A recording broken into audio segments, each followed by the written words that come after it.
Your Excellency, thank you so much for taking My the pleasure. time in your very busy schedule to speak to us today. I wanted to start off by asking you, how is Oman aligning its long-term hydrogen roadmap with global demand signals, particularly from continents like Europe and Asia? We're of course in regular contact with all the major markets. Europe, I've attended few sessions myself, Asia. In fact, we just came back from Australia as well, participating in some of the similar events to this one, trying to understand where the dynamics are taking us with regards to the energy transition specifically, and hydrogen or green hydrogen in particular. And we're very pleased to see that the direction have not really changed. The pace may have in some cases, and therefore we are also reflecting that pace change in our own setup locally. We're allowing, of course, developers to phase out the development a little bit, or phase the development over multiple programs, reducing the land parcels that we're offering as part of the third auction and probably the future ones, recognizing that the world probably doesn't need as much hydrogen as was anticipated like 2 years back, not in the grand scheme of things. So we're making that adjustment. It doesn't really cause us any problems. It just slows down a little bit the pace. But in its own right, it's not a bad thing to have, because it allows us to learn very quickly from any technological issues. We need to scale up as well ourselves. The logistic, of course, part with regards to mobilizing many solar panels, millions of them, and of course the wind turbines. That in itself would have taken us a lot of hassle, but with the slower pace, it will allow us to pick it up and move fast. And Oman, Your Excellency, has really been leading the way, hasn't it? What, in your opinion, what does market readiness mean from a policymaker's perspective in 2025, and how close is the country to that threshold? Market readiness means you have the land identified for potential hydrogen development available. So that was closed with a royal decree sanctioning more than 50,000 kilometers of land for the hydrogen economy potential. So that's one. The setup of Hydrom as an orchestrator between the ministry, the developers, all the national champions, the global market, and so on, that was established. The framework by which the land will be offered to the developers, the agreements, details, all of that has been set up. We're following, of course, all the changes with regards to the certification requirements and so on, and we are setting up our own development to pretty much meet all the stringent requirements from the European market, and of course the flexibility offered by some of the Asian market. So from that side, you can say we are pretty much ready to supply. The only part that we cannot control is really the market side. Are they ready to receive? And then of course we're working with the developers and technology providers and so on to see how much of the cost we can shave off to make it more attractive to the end consumer. So we're almost there. How do you see then the balance evolving between decarbonizing local industry and building export capacity simultaneously? They go hand in hand, but I would say exporting is probably going to start sooner than the local market, except for the local industries that are targeting European market specifically. So if they will be faced with some sort of carbon penalties or cross-border carbon penalties and so on, they will probably start to decarbonize their business here faster.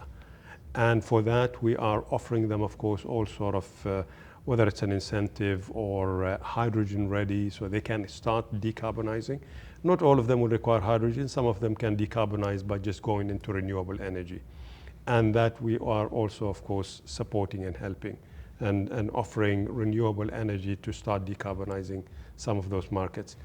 But the initial focus for the hydrogen production is the global market. Local market, we are building a staircase increase of how much industries should start to take. It will start by 2030, according to the plans that we have for now, and it will slowly increase. But the majority of the hydrogen that we're expecting to produce, once it's converted to a derivative, is really targeting the international market. That's really impressive. Finally, Your Excellency, I know you're pushed for time, but how does Oman envisage the role of the private sector capital, especially international investors? We're here at the Green Hydrogen Summit 2025, when it comes to accelerating large-scale hydrogen deployment. Yeah, and I think the capital market response to this is one of caution, and rightly so, because they want to see the off-takers, they want to see the consumer. And therefore the response from the developers and from our side is to pace it out a little bit, make the financial burden a little bit easier. So a small investment, it allows some sort of an exploration to the end market, understanding what does the end consumer want and can observe and so on, and then you scale it up. Of course, we keep telling them all the time that we can bring the cost down if we scale up. The problem is if you scale up, the initial capital requirement is so big. So probably cautious a little bit that the ticket for learning how to bring the cost down may be a little bit too expensive.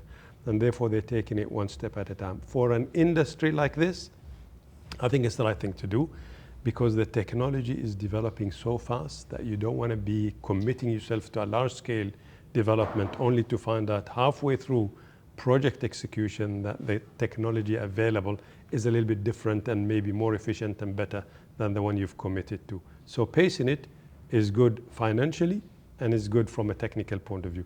It's also good from understanding the market, because the market needs to be created. We don't have anything today in terms of green hydrogen market, even though signs are starting to emerge that the market is picking up, which is good.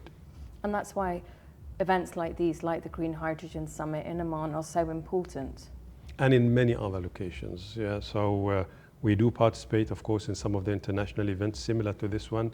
We invite a lot of our international partners and known individuals in this area to also participate in this event.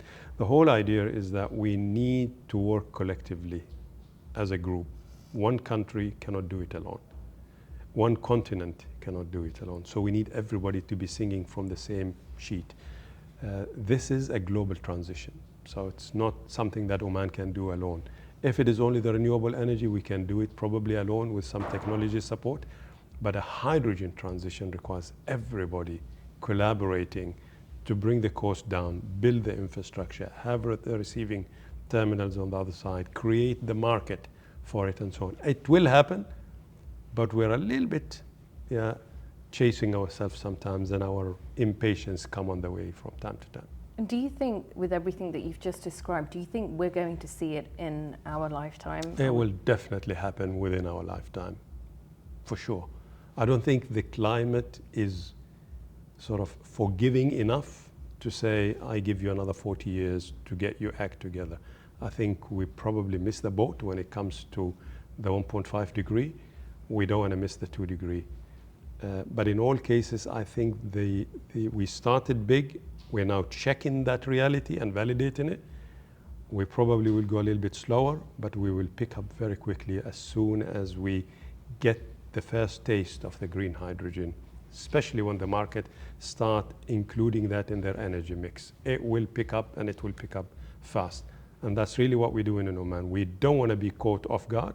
That's why we are pacing slowly, but we're keeping our eyes on what's happening around us to be able to respond as soon as the market sort of bounce back. You're keeping your eye on the prize. Thank you so much, Your Excellency, for your time. Thank we you. really appreciate it. Thank you so much. Good.